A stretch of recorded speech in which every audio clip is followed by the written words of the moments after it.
भगवान नारायण को भी स्वयं समुद्र में उनका सिंहासन स्वयं जगदम्बा ने ही दिया है, जिसमें नारायण हरि विश्राम कर रहे हैं, ये उन्होंने दिया है। और विष्णु की नाभि से ही ब्रह्मा पैदा हुए, अगर आपने ऐसी तस्वीर देखी है तो। ये सब जब आप अपनी आंखों से बिल्कुल देख लोगे ना, तब आपको बिल्कुल क्लियर हो जाएगी ये बात कि यही बात है। बोल सतगुरुदेव भगवान की जय।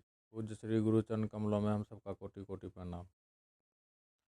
मुझे मेरी मस्ती कहाँ लेके आई, मुझे मेरी मस्ती कहाँ लेके आई, जहाँ मेरे अपने सिवा कुछ नहीं है, जहाँ मेरे अपने सिवा कुछ नहीं है, मुझे मेरी मस्ती कहाँ लेके आई, मुझे मेरी मस्ती कहाँ लेके आई, जहाँ मेरे अपने सिवा कुछ नहीं है। पता जब लगा मेरी हस्ती का मुझको, पता जब लगा मेरी हस्ती का मुझको, सिवा मेरे अपने कहीं कुछ नहीं है, सिवा मेरे अपने कहीं कुछ नहीं है, मुझे मेरी मस्ती कहाँ लेके आई। सभी में फकत मैं ही मैं हूँ, सभी में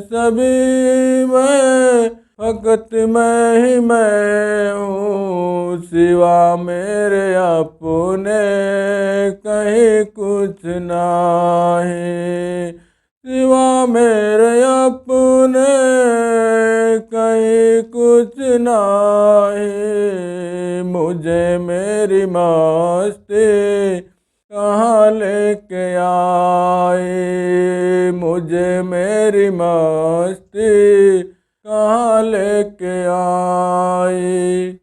न दुख है न सुख है न शौक है कुछ भी, न दुख है न सुख है न शौक है कुछ भी, अजब है ये मस्ती पिया कुछ नहीं, अजब है ये मस्ती पिया कुछ नहीं, मुझे मेरी मस्ती कहाँ लेके आई। अरे मैं हूँ आनंद आनंद मेरा, अरे मैं हूँ आनंद आनंद मेरा, मस्ती ही मस्ती और कुछ नहीं, मस्ती ही मस्ती और कुछ नहीं, मुझे मेरी मस्ती कहाँ लेके आई।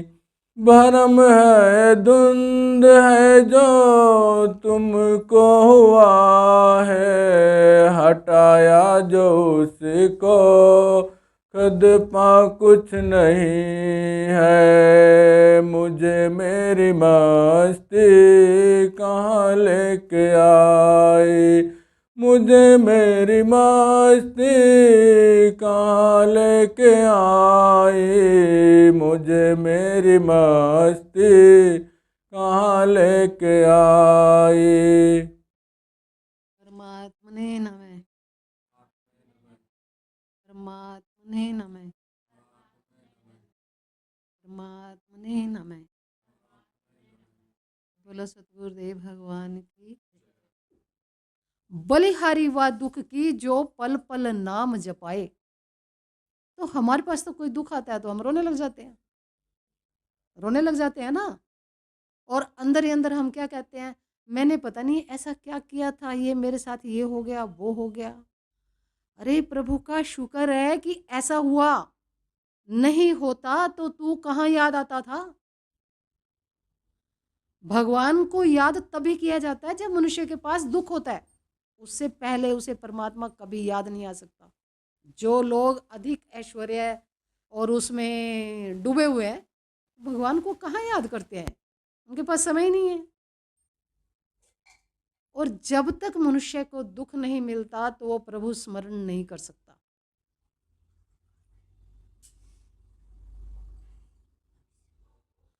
और जिसे भगवान दुख देते हैं उसी पर असीम कृपा होती है। प्रभु मुस्कुराते हैं कि अब इसको इतना दुख मिल गया, अब आएगा ये मेरी तरफ, अब आएगा मेरी तरफ, ये कृपा है, ये कृपा है दुख देना। क्योंकि दुख होगा तो सुमिरन होगा, और इतना दुख होगा तो गहरा सुमिरन होगा।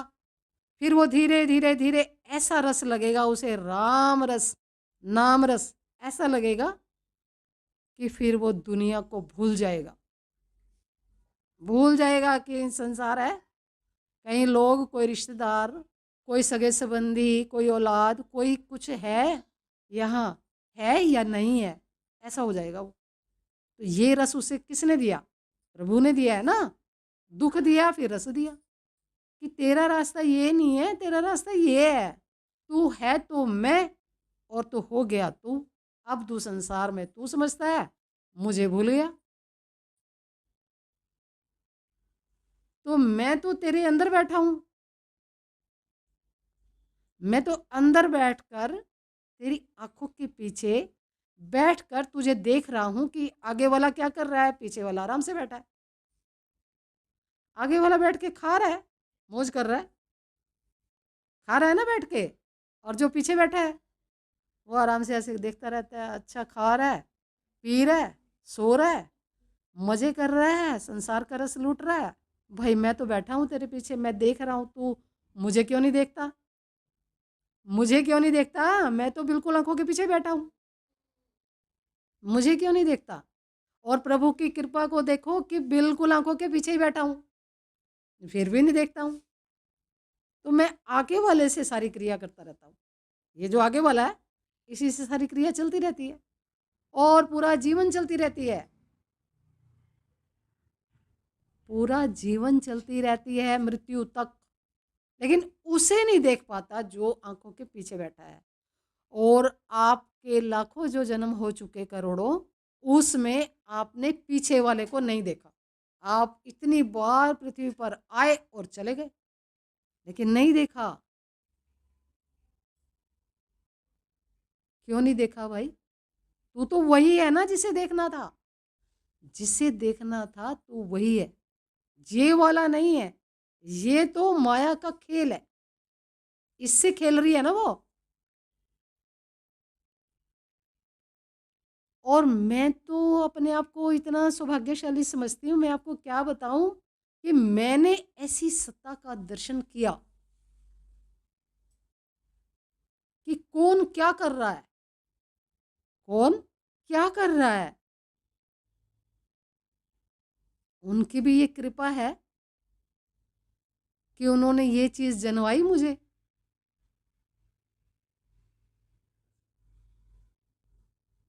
माया से अधिक शक्तिशाली कोई नहीं है।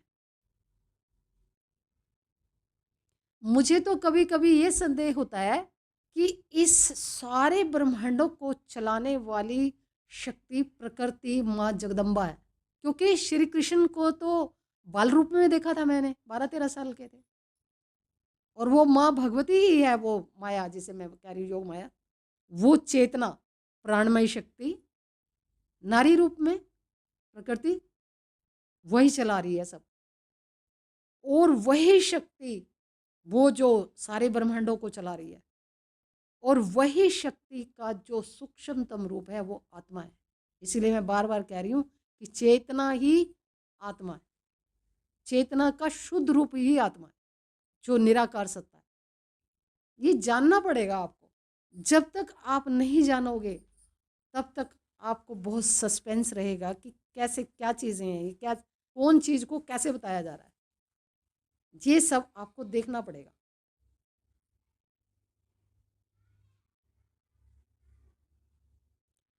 ब्रह्मा विष्णु महेश को भी पैदा करने वाली यही शक्ति है।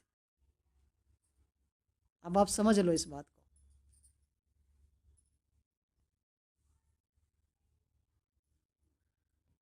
ब्रह्मा विष्णु महेश को भी पैदा करने वाली यही माँ जगदम्बा है। इसीलिए मेरे हिसाब से जहाँ तक मैंने देखा जाना, प्रकृति ही परमात्मा है, वही चला रही है सब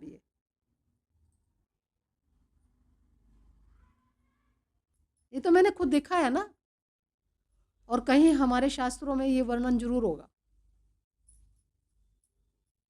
क्योंकि ऋषि मुनियों ने भी तो यही देखा है ना। इसके अलावा क्या देख लेंगे? जो ऋषि मुनि हैं वही तो मैं हूं, उन्होंने भी तो यही शरीर धारण करके जाना है, मैंने भी इसी शरीर को धारण करके जाना है।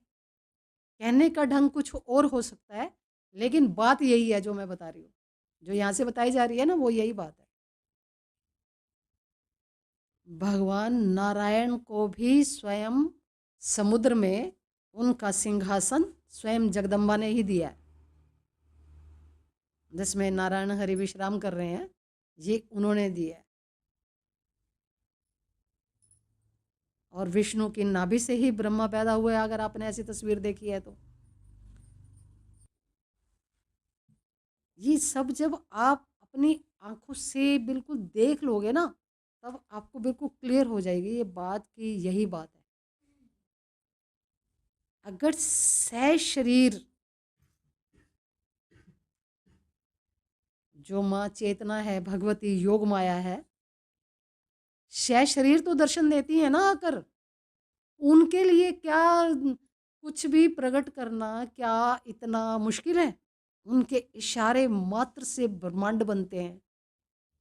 तो जो इतनी बड़ी सत्ता है और अति सुंदर,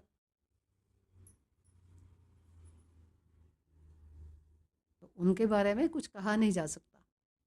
सभी देवताओं के पास जो उनकी पत्नियां हैं शक्ति स्वरूपा, वो सारी वहीं से आ रही हैं, उन्हीं की देन है वो। समझ आ रही है? बहुत गहरा ज्ञान है ना। जो सर्वत्र सबसे बड़ी शक्ति है अभी तक जो मैंने जाना, वो यही कि माँ भगवती चेतना स्वयं सबका विस्तार कर रही है, सबके पीछे उन्हीं का हाथ है, वो स्वयं आदि शक्ति जगदम्बा। इसीलिए परमात्मा का कोई अस्तित्व जो है, मतलब उसका कोई सटीक वर्णन कोई नहीं कर सकता, क्योंकि जो सह शरीर जानी जाती हैं वे तो चेतना है, वो माँ भगवती हैं वे है। और बाकी जो निराकार सत्ता है वो उन्हीं का ही शुद्धतम रूप है, परमात्मा। और वो मनुष्य अपने स्वरूप को जब जानने जाएगा तो उस सारी चीज़ को जान लेगा। जो अपने स्वरूप को जानने के लिए चलेगा वो इस सारी चीज़ को जान लेगा, क्योंकि उनकी इतनी असीम कृपा है कि वो कभी पर्दा नहीं करती। करती भी है तो उनसे करती हैं जिनमें अपनी खुद कमियां हैं, उनसे पर्दा करती है वे। लेकिन अगर ये जानना है तो प्रबल भक्ति, प्रबल भक्ति, असीम भक्ति, निष्कपट भक्ति, समर्पण, ये सब चाहिए, तब जाकर आपको कुछ मिल सकता है। मिल सकता है मतलब आप स्वयं अपने स्वरूप को जान सकते हो। अब तुम जब तक उस वैसे नहीं हो जाओगी जैसे वो हैं, है ना, जैसे वो हैं, अगर आप वैसे नहीं हो जाओगे तो आपकी आंखें उनका दर्शन नहीं कर सकती। ये आंखें नहीं, भीतर में आंखें हैं, वो दर्शन कर सकती है। तो पहले जो ये इतनी कालिस है, धुआं, इसे हटाओ। इसे हटाओगे तो फिर तुम अपने स्वरूप को जान पाओगे। आपकी ये आंखें, ये चरम चक्षु नहीं, दिव्य चक्षु दूसरे हैं, इसके बाद और है दूसरे, वो दर्शन करते हैं। जैसे अभी आंख बंद करो तो फिर भी आपको कुछ दिख रहा है ना, चाहे काला दिख रहा हो, दिख रहा है ना, यही वो आंखें वो दर्शन करती हैं सारा। ब्लैकिश हटाओ और फिर उसको देखो, हर चीज़ का दर्शन होगा। और भगवान तो कुछ नहीं छिपाते हैं किसी से। कभी सोचो ना वो छिपा लेते हैं, ऐसा कुछ नहीं है। उनके अंदर तो दैवीय गुण है ना सारे, कृपा देने की, देने की, देने की, देने की। लेने वाला चाहिए। वो तो देने के लिए, लुटाने के लिए तैयार बैठे हैं कि कोई ले तो, कहाँ ले रहा है कोई। और जिन्होंने लिया, जो ले रहे हैं, वो सब ये चीज़ें जो यहाँ से बताई जा रही हैं, वो सब जान रहे हैं ये चीज़। सब पता है उनको। ये जो कहा जा रहा है यहाँ से, ये वो जान रहे होंगे कि क्या क्या कहा जा रहा है। जिन्होंने देखा है तो वो जान लेंगे क्या कहा जा रहा है। और ये बहुत सरल है। मैं अपने आप को सरल करूं पहले। मैं खुद इतना दुर्लभ हूं, मुझे खुद को ही इतना हिसाब किताब है मेरा कि मैं काले कपड़ों के बीच में लिपटा हुआ पता नहीं क्या हूं। इस धुएं को हटा दो, चाहे तुम्हें कितनी मेहनत करनी पड़े। इसे हटा दोगे तो फिर आपको दिखाई देने लगेगा कि अंधेरे के बाद रोशनी भी आती है, और उसी प्रकाशित, इसी आलोक के अंदर आपको सबके दर्शन होते हैं। कोई चीज़ परमात्मा ने नहीं छिपा रखी है आपसे। उनको पता है कि ये मेरा बच्चा है। उनको तो सब पता है ना। आपने आंखें बंद कर रखी हैं, उनकी आंखें सदैव खुली हैं। दिन में भक्ति करो, रात को करो, 1 बजे करो, तुम सो जाओगे और 24 घंटे जाग रहे हैं, देख रहे हैं कौन आ रहा है कौन नहीं आ रहा है। कभी भी भक्ति करो आप, वो सदैव जागृत है। ये जो नारायण योग योग निद्रा में है, योग निद्रा का मतलब जाग रहे हैं, वो जाग कर सृष्टि को चला रहे हैं। तो देख रहे हैं सब क्या हो रहा है। कोई किसी भी टाइम दर्शन करना चाहे, क्या द्वार बंद है?